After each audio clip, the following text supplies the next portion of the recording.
se entrava quella rovesciata, se entrava quella rovesciata, sporca la videocamera. Se entrava quella rovesciata, madonna mia, se entrava il calendario dal 1° gennaio al 31 dicembre, tutto. Prima vittoria in campionato, vabbè, bella a tutti raga, qui è Miro. Ed eccoci qua nel video post partita di Torino-Cagliari, finita con il risultato di 2-3. Partita... ci tengo a dire che io un quarto d'ora di primo tempo non l'ho visto, precisamente dal tipo 30esimo, 25esimo fino alla fine del primo tempo non l'ho visto.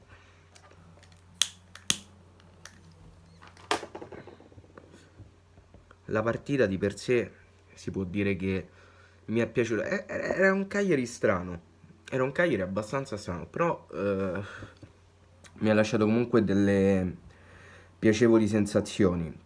Tra l'altro ho visto che comunque molti, sia ascoltandola per radio quando sono dovuto uscire un attimo, che i commentatori di Sky hanno elogiato molto Zappa e ne sono contento, anche se da quando ho ricominciato a guardare la partita io un po' di errori li ha commessi, ma va benissimo così perché comunque stiamo parlando di un giovane, deve anche migliorare, quindi per carità ci sta. Nandez, ragazzi, che gli vogliamo dire a sto Cristiano? Cosa gli vogliamo dire a sto Cristiano? Che gli si può dire a Nandez? Cosa gli si può dire? Cosa? Cosa gli si può dire a Nandez? È una bestia, non è un essere umano. Non è un essere umano quell'uomo, veramente. Comunque ci tengo a precisare anche che il gol del pareggio iniziale e il gol del 3-2 belli come la notte proprio, mamma mia. Invece il secondo gol è veramente molto bello. Più che altro per l'assist di Nandez, che lì ci ha avuto una genialata. Poi lì Simeone bravo, che ci ha avuto fortunatamente, forse anche per un po' di colpa della difesa del Torino, ci ha avuto tutto il tempo di mirare e tirare bene. Contento per appunto per il Ciolito, doppietta, tanta roba.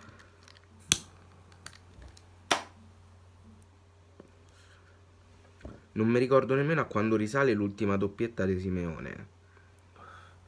Sinceramente non me lo ricordo, vabbè. Comunque un Cagliari che sotto certi aspetti mi è piaciuto tantissimo, tantissimo. Ci sono ovviamente i margini di miglioramento, però già abbiamo conquistato una vittoria, che per come era incominciata la partita a me già sembrava tanto.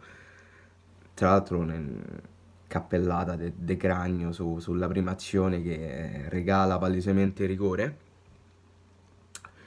E poi che altro? Ah, una costante che mi sta lasciando un po' con l'amaro in bocca, perché da uno come lui non me l'aspetto, è Rog.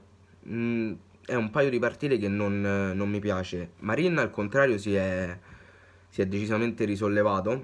Comunque molte perplessità me le ha tolte, sta giocando decisamente meglio rispetto alla prima partita col Sassuolo.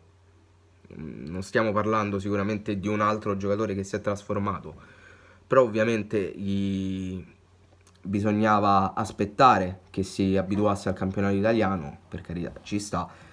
Secondo me un po' di risultati si stanno vedendo, bisognerà aspettare ancora un pochino, però va benissimo se questo è il giocatore. Rog mi sta veramente deludendo e non capisco perché Di Francesco l'abbia tolto così tardi, perché ha rischiato veramente tante volte di prendere il secondo giallo, veramente tante, troppe. Tra l'altro io di solito lo dico sempre quando c'è un arbitraggio a sfavore, ma devo dire che questa partita l'arbitraggio è stato proprio fatto bene. La Penna, complimenti, ha arbitrato benissimo. Non è stato uno di quegli arbitri che spezza costantemente il gioco. L'ha diretta bene, ha preso la decisione giusta anche quando c'è stato il presunto fallo di mano, che poi fallo di mano non era su Caligara. L'ha diretta bene, veramente complimenti alla Penna, perché quando accadono delle cappellate bisogna dirle, ma quando anche l'arbitro dirige la partita nella maniera più corretta bisogna dirlo, quindi complimenti. Buon 3 punti, prima vittoria in campionato. Tra l'altro la prossima giochiamo con che io me ne scordo, mi pare il Crotone, ma potrei sbagliarmi, sì, col Crotone.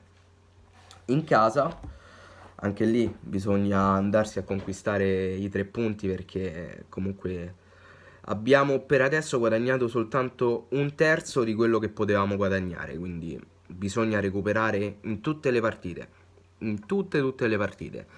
I presupposti buoni ci sono, ovviamente non stiamo parlando di una squadra perfetta perché alcune cose vanno corrette, anche per esempio lo stesso Godin in alcune fasi l'ho visto forse un poco con la testa tra le nuvole, un pochino, però ripeto, i margini per migliorare sicuramente ci sono. Di Francesco inizia a dare una mentalità, che è la cosa più importante, è una cosa che manca da tanti anni al Cagliari.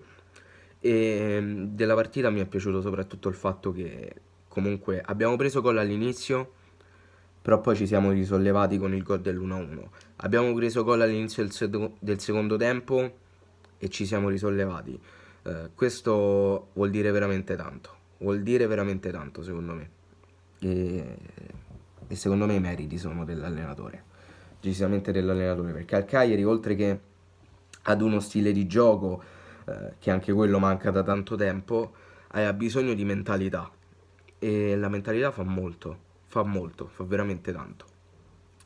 Niente ragazzi, il video finisce qui, fatemi sapere voi qua sotto nei commenti cosa ne pensate e detto questo noi ci becchiamo in un prossimo video.